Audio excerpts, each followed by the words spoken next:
Hello বন্ধুরা, আমি SK Nasir Ali.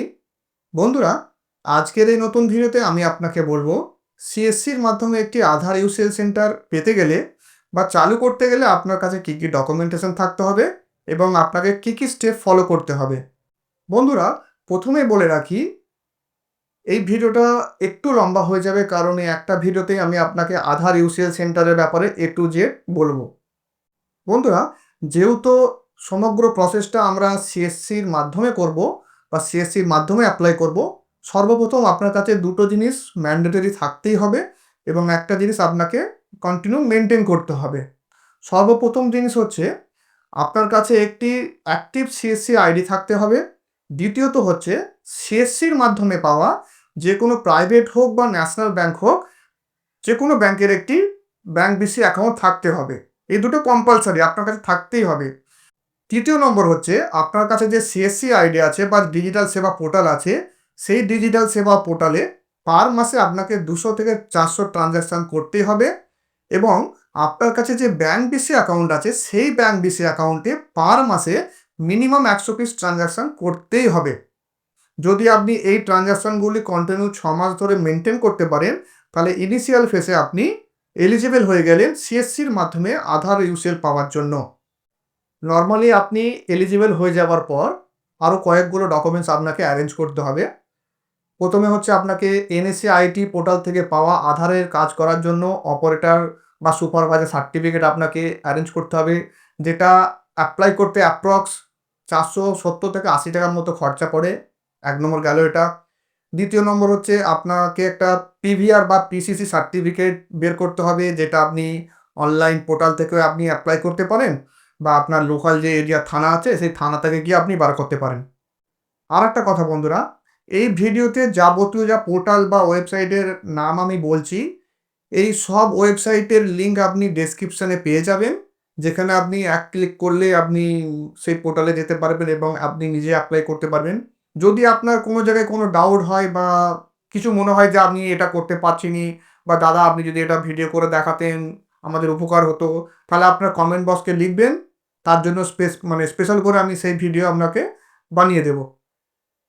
বন্ধুরা, এর পরের স্টেপ হচ্ছে 2 প্রকার উপায়ে আপনি আধার ইউসিএল রেজিস্ট্রেশনের জন্য আপনি আবেদন করতে পারেন। এক হচ্ছে আপনার সিএসসির আন্ডারে যে স্টেট অফিসে এনরোলমেন্ট এজেন্সি আছে, আপনি তার সাথে অ্যাপ্রোচ করে আপনি ডাইরেক্ট ফর্ম সাবমিট করতে পারেন। আরেকটা উপায় আছে, ডিজিটাল সেবা পোর্টালের ভিতর আধার ইউসিএল রেজিস্ট্রেশন বলে একটা পোর্টাল আছে, সেখানে আপনি অ্যাপ্লাই করতে পারেন। তো আমি রেকমেন্ড করব আপনি ডাইরেক্ট এনরোলমেন্ট এজেন্সির সাথে অ্যাপ্রোচ করে তাকে ফর্ম সাবমিট করুন। এই ফর্মটা 4খানা পেজের একটা ফর্ম হয়, পিডিএফ ফর্ম হয়। এই ফর্মটাকে আপনি প্রিন্ট আউট করবেন, ব্লু কালি দিয়ে হ্যান্ড রাইটিং করে আপনি পুরো ফর্মটা ফিল আপ করবেন। এই ফর্মটা ফিল আপ করার পর এর সাথে 4টে ডকুমেন্টস আরও এক্সট্রা লাগে। সেই এক্সট্রা ডকুমেন্টস কী আছে? এক হচ্ছে আপনার 4টে এনরোলমেন্ট ফর্ম হয়ে গেল। দ্বিতীয়ত হচ্ছে আপনার যে ব্যাংক বিসি আছে তার একটা আইডি কার্ড হয়, সেই আইডি কার্ডটা লাগবে। তৃতীয়ত আপনি যে এনএসসি আইটি পোর্টাল থেকে এক্সাম দিয়ে পাস করেছেন, সেই পাস করার পর যে আপনার অপারেটর বা সুপারভাইজার সার্টিফিকেট আছে সেই সার্টিফিকেটটা লাগবে। তো আপনি যে থানা থেকে বা অনলাইন পোর্টাল থেকে পুলিশ ভেরিফিকেশন বা পিসিসি সার্টিফিকেট বের করেছেন সেই সার্টিফিকেটটা লাগবে। চতুর্থ, আপনার আধার কার্ড লাগবে। এই 8খানা ফর্মকে 4টে ফর্ম আর 4টে ডকুমেন্টস একসঙ্গে আপনি মার্জ করে আপনার যে এনরোলমেন্ট এজেন্সি আছে আপনি তাকে সেন্ড করতে পারেন বা আপনার এরিয়াতে যে ডিএম বা ডিসি আছে আপনি তাকে সেন্ড করতে পারেন। সেন্ড করে দেওয়ার পর আপনার যে ডিএম ডিসি বা এনরোলমেন্ট এজেন্সি আছে আপনার প্রথম এলিজিবিলিটি চেক করবে, যেগুলো আমি প্রথমে বলেছিলাম। পার মাসে মিনিমাম 200 থেকে 400 পিস জিএসপিতে ট্রানজ্যাকশন করতে হবে, 100 পিস মিনিমাম আপনার যে ব্যাংক বিসি আছে সেই ব্যাংক বিসিতে আপনাকে ট্রানজ্যাকশন করতে হবে। এগুলো এলিজিবল চেক হয়ে যাওয়ার পর এনারা এই ফর্মটাকে আপনার যে আরও আছে সে আরও অফিসে পাঠাবে, রিজিওনাল অফিসে আপনার পাঠাবে। পাঠানোর পর মিনিমাম 7 থেকে 25 দিনের মধ্যে ম্যাক্সিমাম, মিনিমাম 7 দিন ম্যাক্সিমাম 25 দিনের মধ্যে আপনার যদি সব কিছু ঠিকঠাক থাকে, তাহলে আপনার যে রেজিস্টার্ড মেল আইডি আছে যেটা আপনি এনরোলমেন্ট ফর্ম ফিল আপ করার সময় সাবমিট করেছিলেন, সেই ফর্মেতে আপনার সেই মেল আইডিতে আপনার একটা ইউজার ক্রেডেনশিয়াল আইডি বা নাম্বার বলে একটা মেল আসবে। একবার ক্রেডেনশিয়াল আপনার ইমেল আইডিতে আসা এবার আপনার টাকা খরচা শুরু হয়ে গেল, এবার আপনাকে ইনভেস্ট করতে হবে।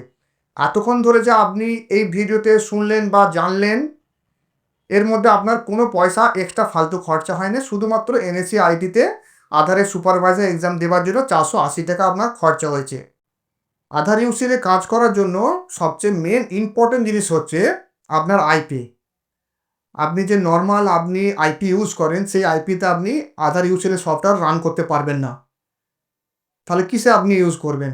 আপনি ভাবছেন যে আপনি অন্য কারো মোবাইল থেকে হটস্পট দিয়ে দেবো, বা লোকাল যে এরিয়ার আপনার আইএসপি আছে সেখান থেকে আপনি ইন্টারনেট ইউজ করবেন, বা এয়ারটেলে যে এয়ার ফাইবার আছে, জিওর যে এয়ার ফাইবার আছে, আপনি এইসব মানে এসবের ইন্টারনেট আপনি আধার ইউসেলের আধারের সফটওয়্যার আপনি ইউজ করতে পারবেন না। এর জন্য আপনাকে একটা স্পেশাল আইপি হয়। আইপি মিনস হচ্ছে ইন্টারনেট প্রোটোকল। আমরা লোকালি যেসব ইউজ করি সেগুলো হচ্ছে লোকাল আইপি। যেমন মোবাইলে যেসব আইপি হয়, তারপর আপনার যে লোকাল আপনার যে ফাইবার লাইন দেয় আপনার কেবল অপারেটর, সেসব যে আপনি নেট ইউজ করেন, এদের একটা মানে পাবলিক আইপি হয়। এই আইপি দিয়ে আপনি আধারে কাজ করতে পারবেন না।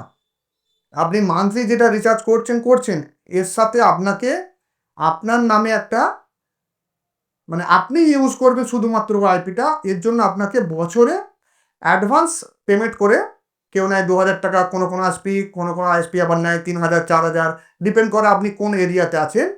সেরকম আইপি আপনাকে কিনতে হবে।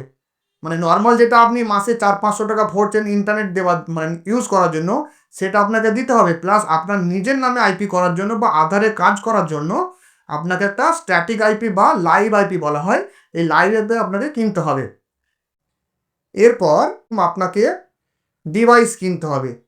ডিভাইস কিনতে হবে আপনাকে? 7-8 প্রকারের ডিভাইস আপনাকে কিনতে হবে। সর্বপ্রথম হচ্ছে একটা ল্যাপটপ কিনতে হবে, যে ল্যাপটপের মিনিমাম কনফিগারেশন হতে হবে i5 10 generation, 8 GB RAM, SSD হলে ভালো হয়। আর সেই ল্যাপটপে আপনি যেই ল্যাপটপটা কিনবেন তাদের TPM 2.0 বলে একটা ফিচার্স পাওয়া যায়, ট্রাস্ট পয়েন্ট বলে একটা ফিচার পাওয়া যায়, সেটা আপনার থাকতে হবে। আপনি যখন ল্যাপটপ কিনবেন সেই ল্যাপটপের ম্যানুয়ালে বা প্রোডাক্ট ডেসক্রিপশানে আপনি চেক করে নেবেন।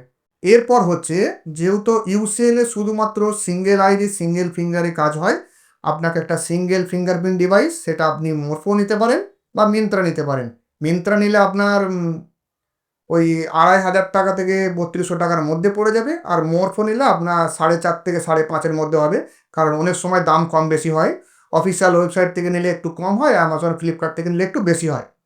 এরপর লাগবে আপনার জিপিএস ডিভাইস। জিপিএস ডিভাইস যদি আপনি খুব একটা ভালো ডিভাইস কেনেন জি স্টারে, সেটা আপনার প্রায় 5-5.5 টাকার মতো পড়ে যাবে। আর যদি একটু কম দামি কেনেন তাহলে আপনার 1500 থেকে 2500 টাকার মধ্যে পেয়ে যাবেন। আমি যেটা ইউজ করি সেটা হচ্ছে আপনার জি স্টারে।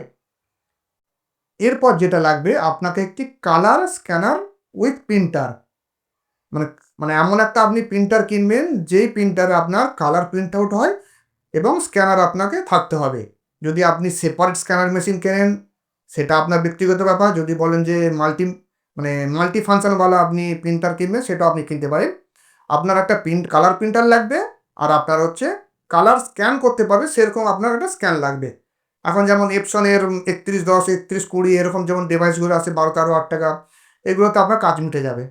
এরপর এতগুলো ডিভাইস আপনি যেহেতু কানেক্ট করবেন আপনার ল্যাপটপে, এখনকার মডার্ন ল্যাপটপে 2টো কি 1টা বা ম্যাক্সিমাম 3টে পর্যন্ত পোর্ট দিচ্ছে। আপনি চাইলে একটা যে কোনো স্ট্যান্ডার্ড ভালো কোম্পানির USB 3.0 এর একটা আপনি USB হাব কিনে নেবেন, যেটা অ্যাপ্রক্স মিনিমাম ধরে নিন 1000-1200 টাকা পড়বে। স্ট্যান্ডার্ড বলছি, ভালো, যেটা আমি ইউজ করি টিপি লিঙ্কের। এরপর অ্যাজ পার সিএসসি রুলস অনুযায়ী এক্সট্রা আরও 3টে জিনিস আপনার লাগে, কিন্তু সেটা কেউ ইউজ করে না। যেমন 1 নম্বর, মানে অ্যাজ পার ইউআইডিআই গাইডলাইন অনুযায়ী আমি যে এই 3টে জিনিসের নাম বলছি, এইগুলো মানে অ্যাজ পার ইউআইডিআই নিয়ম অনুসারে কম্পালসারি থাকা উচিত। কিন্তু সিএসসি মানে সিএসসি যাদের আছে বা ভিএলই যারা আছে, তাদের এরকম ফেসিলিটি খুব রেয়ার আছে, যেমন আমার নিজের নেই। যেমন প্রথম যেটা হচ্ছে, আপনার কাছে একটা হুইল চেয়ার থাকতে হবে। ধরুন কোনো ব্যক্তির হাঁটা চলার কোনো প্রবলেম আছে, বা কোনো রুগী আসলো আপনার সেন্টারে, তাদের জন্য গাড়ি থেকে নামানোর জন্য আপনাকে হুইল চেয়ার করে আপনাকে নিয়ে আসতে হবে, হুইল চেয়ারে করে দিয়ে আসতে হবে। এর জন্য একটা হুইল চেয়ার ম্যান্ডেটরি। এটা কেউ করে না, মানে যেটা নিয়ম সেটা আপনাকে বললাম। হুইল চেয়ার লাগবে। এবার আপনি যে আধারের সেন্টার চালাবেন এর জন্য একটা টোকেন মেশিন পাওয়া যায়, 1,500-2,000 টাকার মতো দাম পড়ে, কমা দামি আছে, দামিও আছে, আপনি আপনার মন পছন্দ কিনে নেবেন। আর এরপর হচ্ছে আপনার একটা স্ট্যান্ডার্ড বাথরুম থাকতে হবে, মেল এবং ফিমেলের জন্য আপনার বাথরুম থাকতে হবে। এই জন্য আমি বললাম যে নিচে এই 3টে জিনিস বেশিরভাগ কেউ ফলো করে না। আরেকটা হচ্ছে আপনার সিসিটিভি বাধ্যতামূলক থাকতেই হবে। এখনকার দিনে এখন 2,500-3,000 টাকা দিয়ে এখন সিসিটিভি দোকানে একটা লাগাতে পারেন, ওটা কোনো ইস্যু নেই। এটা আপনার আধারের জন্য কাজে লাগবে, প্লাস আপনার দোকানের সিকিউরিটির জন্য কাজে লাগবে। তো বন্ধুরা, আপনারা যদি মনে করেন এতক্ষণ ধরে যেসব প্রোডাক্টের নাম আমি বললাম সেসব প্রোডাক্টগুলো অ্যাকচুয়াল দেখতে কীরকম, বা আপনি অ্যামাজন ফ্লিপকার্ট থেকে কিনতে চান, সেই জন্য আমি আমার ডেসক্রিপশানে প্রোডাক্টের লিঙ্কগুলো অ্যামাজন হোক বা ফ্লিপকার্টের হোক, যেখান থেকে আমি যেমন পেয়েছি সেখান থেকে আমি অ্যারেঞ্জ করে দিয়েছি। যেগুলো আমি ইউজ করছি সেগুলো আমি ওখানে মানে প্রোডাক্টের লিঙ্ক আমি দিয়েছি। আপনি একবার সেই সব লিঙ্কগুলো ক্লিক করে ভালো করে ভেরিফাই করে দেখে নেবেন। যদি মনে হয় যা এই জিনিসটার দাম বেশি লাগছে, এর অল্টারনেটিভ এটা আছে, আপনি সেটাও ইউজ করতে পারেন। সেটা আপনার ব্যক্তিগত ব্যাপার। এই সব ডিভাইসগুলো রেডি হয়ে যাওয়ার পর আপনার এনরোলমেন্ট এজেন্সিকে আপনি ফোন করবেন যে স্যার আমার সব কিছু রেডি আছে, এরপর আপনি আমার ডিভাইসটা আপনি রেডি করে দিন। এবার আপনার এনরোলমেন্ট এজেন্সি আপনার যে আরও আছে, সেটা দিল্লি হতে পারে, রাজস্থান হতে পারে, উত্তরপ্রদেশ হতে পারে, সেই আরওতে মেল করবে। করার পর ওখান থেকে একজন স্যার বা অফিসার বলুন বা ব্যক্তি বলুন আপনাকে ফোন করবে। ফোন করার পর আপনি তাকে এনিডেক্সের আইডি দেবেন। আইডি দেওয়ার পর ওখান থেকে আপনার মেশিন L1 করে দেবে। মানে L1 রেজিস্ট্রেশন করে দিল। মানে আপনার মেশিনে সফটওয়্যার মেরে দিয়ে, যাবতীয় ড্রাইভার মেরে দিয়ে আপনার মেশিন রেডি করে দিল। L1 হয়ে যাওয়ার পর 15 থেকে 25 দিন মিনিমাম সময় লাগে, ম্যাক্সিমাম 25 দিন। হয়ে যাওয়ার পর আপনার মেশিনে যখন জিপিএস পেজ যখন শো হবে, আপনি যে অটোমেটিক বুঝতে পেরে যাবেন, তখন আপনার L2 হয়ে যাবে। মানে প্রথম আপনার ক্রেডেনশিয়াল হলো, ক্রেডেনশিয়াল হয়ে যাওয়ার পর আপনার আইপি হোয়াইট লিস্ট হলো, আইপি হোয়াইট লিস্ট হওয়ার পর আপনি ডিভাইস কিনলেন, ডিভাইস কেনার পর আপনার আরও অফিস থেকে আপনার মেশিন L1 করলো, L1 হওয়ার 15 থেকে 25 দিন পর আপনার L2 হলো। L2 হওয়ার পর দিন থেকে আপনি আধার ইউসিএলের কাজ, মানে আধার ইউসিএলের কারেকশানের কাজ আপনি করতে পারবেন। তো বন্ধুরা, আমি আশা করছি এই সমগ্র ভিডিও দেখে আপনি বুঝতে বা জানতে পেরেছেন যে সিএসসির মাধ্যমে আধার ইউসিএল সেন্টার পেতে গেলে বা চালু করতে গেলে আপনাকে কী কী স্টেপ ফলো করতে হয়, কী কী ডকুমেন্টেশন লাগে, কী কী ডিভাইস কিনতে হয়। আশা করি আপনি বুঝতে পেরেছেন। যদি এই ভিডিও সম্পর্কে আপনার কোনো প্রশ্ন বা কোনো জিজ্ঞাসা থাকে, আপনি নিচে কমেন্ট করে আমাকে বলতে পারেন। আমি চেষ্টা করব আপনার সমস্ত প্রশ্ন বা প্রবলেমের উত্তর দেওয়ার। যদি এই ভিডিওটি ভালো লেগে থাকে, এই ভিডিওটিকে একটি লাইক করবেন। এই ভিডিওটিকে আপনার বন্ধু-বান্ধবদের মাধ্যমে শেয়ার করবেন, যাতে তারাও আগ্রহী হয় বা জানতে পারে যে সিএসসির মাধ্যমে ইউসিএল সেন্টার নিতে গেলে বা চালাতে গেলে কী কী স্টেপ ফলো করতে হয়। তো বন্ধুরা, আমি আপনাদেরকে রিকোয়েস্ট করব, এই ডেসক্রিপশানে আমাদের হোয়াটসঅ্যাপ গ্রুপের লিঙ্ক এবং টেলিগ্রাম গ্রুপের লিঙ্ক আছে। আপনি চাইলে আপনি সেগুলো জয়েন করতে পারেন। যদি আপনার কোনো সমস্যা হয় সেখানে আপনি ডাইরেক্ট লিখতে পারেন। আমি আপনাকে পার্সোনালিভাবে সেখানে আপনাকে হেল্প করব।